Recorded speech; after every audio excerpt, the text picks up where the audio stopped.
MBN이 긴급 기자회견을 통해 신예 가수 빈에서와 총 50억 원 규모의 독점 계약을 체결했다고 발표하면서 한국 연예계는 단숨에 뜨거운 논쟁의 중심에 서게 됐다. 특히 어린 나이에 아티스트에게 책정된 이례적인 규모의 계약은 단순한 화제를 넘어 트로트 시장 전체를 뒤흔드는 사건으로 받아들여지고 있다. 겉으로 보기에는 이 결정이 다소 파격적으로 보일 수밖에 없다. 일부에서는 기존 탑 7 아티스트들이 쌓아온 성과와 노력이 상대적으로 평가절하된 것 아니냐는 시각도 존재한다. 그러나 이 계약의 구조를 면밀히 들여다보면 단순한 특혜가 아니라 치밀하게 계산된 전략적 투자라는 점이 드러난다. 50억 원, 단순한 출연료가 아닌 미래 가치에 대한 투자. 핵심은 이 50억 원이 빈에서 개인에게 지급되는 순수 수익이 아니라는 점이다. 이는 빈에서를 글로벌 브랜드 앰베서더로 내세운 유소년 인재 개발 투자 펀드의 총 규모를 의미한다. 즉, MBN은 단순히 한 명의 가수를 영입한 것이 아니라 트로트의 미래를 대표할 상징적 인물과 그 가능성 전체에 투자한 것이다. 이는 최근 엔터테인먼트 산업이 변화하고 있는 방향성과도 맞닿아 있다. 과거에는 현재의 인기와 수익성을 중심으로 아티스트를 평가했다면 이제는 장기적인 성장 가능성과 산업 확장성을 고려한 미래 가치 투자가 핵심으로 떠오르고 있다.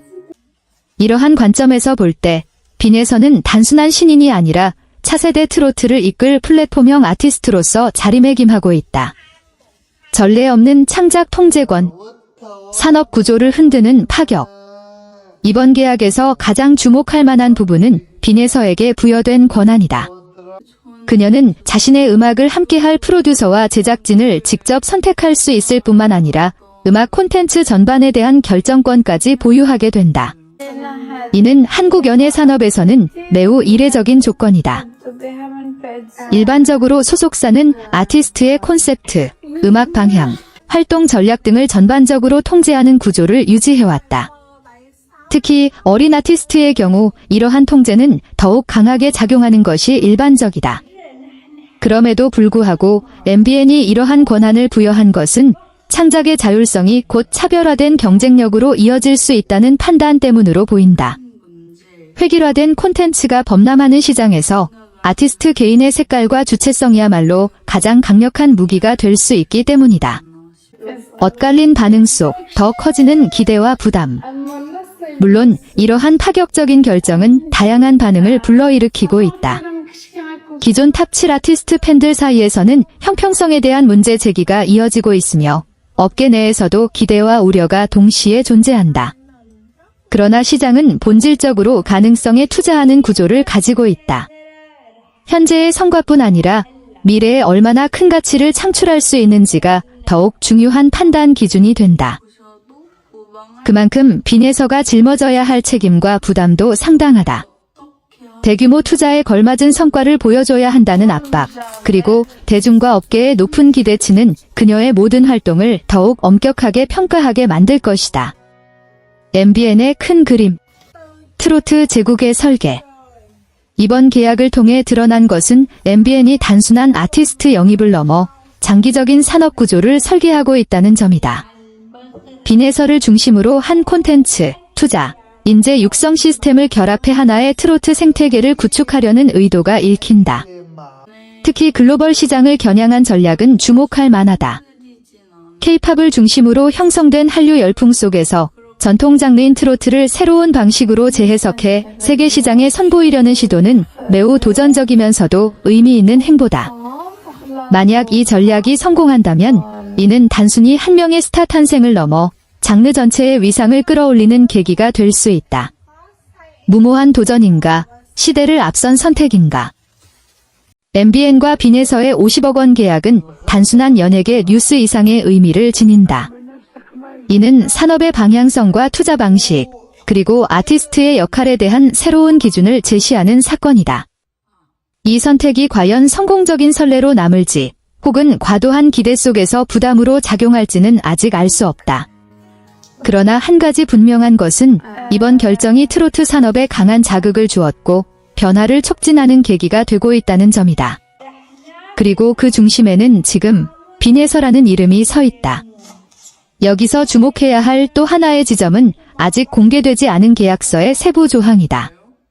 업계에서는 이번 계약이 단순한 독점 계약을 넘어 수익 구조와 권리 배분 방식까지 기존과는 전혀 다른 형태일 가능성에 무게를 두고 있다.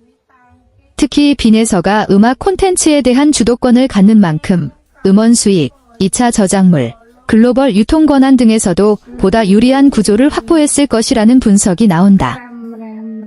일각에서는 이른바 성과 연동형 확장 계약 가능성도 제기된다.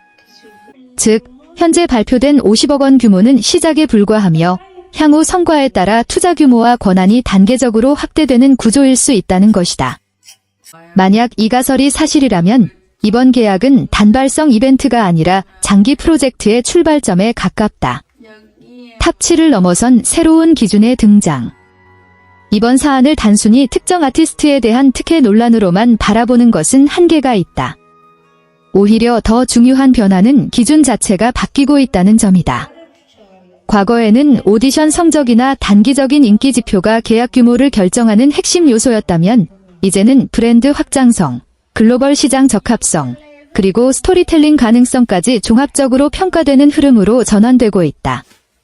빈에서는 이러한 새로운 기준에 가장 부합하는 사례로 볼 수 있다. 그녀는 단순히 가창력만으로 주목받는 것이 아니라 서사와 상징성을 동시에 지닌 인물로 소비되고 있다. 이는 팬덤 형성과 미디어 확장에 있어 매우 중요한 요소로 작용한다. 결국 MBN의 선택은 기존 탑7과의 비교 경쟁이 아니라 완전히 다른 차원의 경쟁 구도를 설정하려는 시도로 해석할 수 있다. 트로트의 세대 교체인가, 공존의 시작인가? 이번 계약이 던지는 또 하나의 질문은 세대 교체다. 트로트는 오랜 시간 동안 특정 연령층의 지지를 기반으로 성장해온 장르다. 하지만 최근에는 젊은 세대를 중심으로 새로운 스타일과 해석이 등장하면서 변화의 조짐이 나타나고 있다. 빈에서는 바로 그 변화의 중심에 서 있는 인물이다. 그녀의 등장은 기존 트로트의 감성과 현대적인 요소를 결합하는 실험의 상징으로 볼 수 있다. 이는 단순한 세대 교체라기보다 서로 다른 세대가 공존하며 장르를 확장하는 과정일 가능성이 크다. MBN 역시 이러한 흐름을 읽고 갈등보다는 확장을 선택한 것으로 보인다. 즉, 기존 아티스트들과의 경쟁을 유도하기보다는 시장 자체를 키우는 방향으로 전략을 설계하고 있다는 것이다. 빈에서 모델이 남길 파장. 만약 이번 프로젝트가 성공적으로 안착한다면 빈에서 모델은 향후 엔터테인먼트 산업 전반에 큰 영향을 미칠 가능성이 높다. 어린 아티스트에게도 창작 권한을 부여하고 장기적인 투자 구조를 통해 브랜드화하는 방식은 다른 기획사들에게도 새로운 기준으로 작용할 수 있다.